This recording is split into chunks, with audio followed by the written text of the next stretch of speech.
గత ప్రభుత్వం చేసిన అప్పులకి పెద్ద మొత్తంలో వడ్డీలు కడుతున్నామన్నారు తెలంగాణ డిప్యూటీ సీఎం భట్టి విక్రమార్క.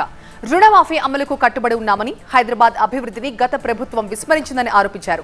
అయితే Bhatti ఆరోపణలకి BRS MLA Harish Rao strong గా కౌంటర్ ఇచ్చారు.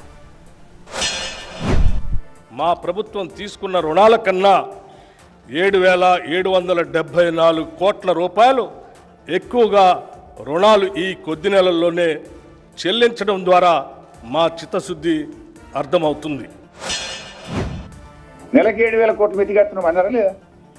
వీళ్ళెందుకు చూపించారు? వచ్చే సంవత్సరం మిత్తిలు మొత్తం కట్టాల్సిన డబ్బు ఎంత అంటే 17,729 కోట్లను వీళ్ళ బుక్లో చూపించారు. అయితే చూపించిందన్నా తప్పు కావాలి, లేదు మీరు చెప్పిందన్నా తప్పు కావాలి.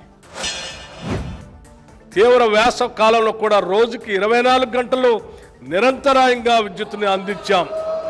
విద్యుత్ సరఫరా విషయంలో ప్రజలను తప్పుదోవ పట్టించడానికి ప్రతిపక్షాలు ఎంత ప్రయత్నించినా ప్రజలు వాస్తవాలు గ్రహించారు. బట్టి గారి మాటలు విన్నారు, నా మీటర్లు వింటున్నారు.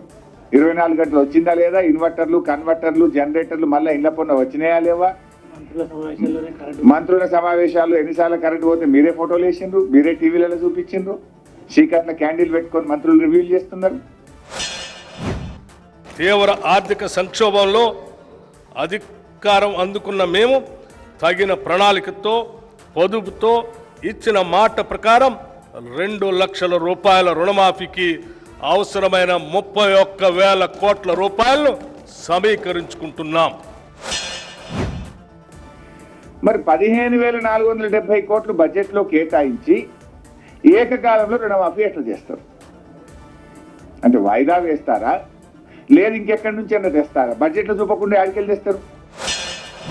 హైదరాబాద్లో భూములు వేలం ద్వారా 1,000 కోట్లు సమకూరినా వాటి వినియోగం మాత్రం నగరాభివృద్ధి కొరకు జరగలేదు. ఇప్పుడు ఎక్కడో ఉన్న రజనీకాంత్ కూడా హైదరాబాద్కి వస్తే సూపర్ స్టార్ రజనీకాంత్ నేను హైదరాబాద్లో ఉన్నానా న్యూయార్క్లో ఉన్నానా అన్నాడు.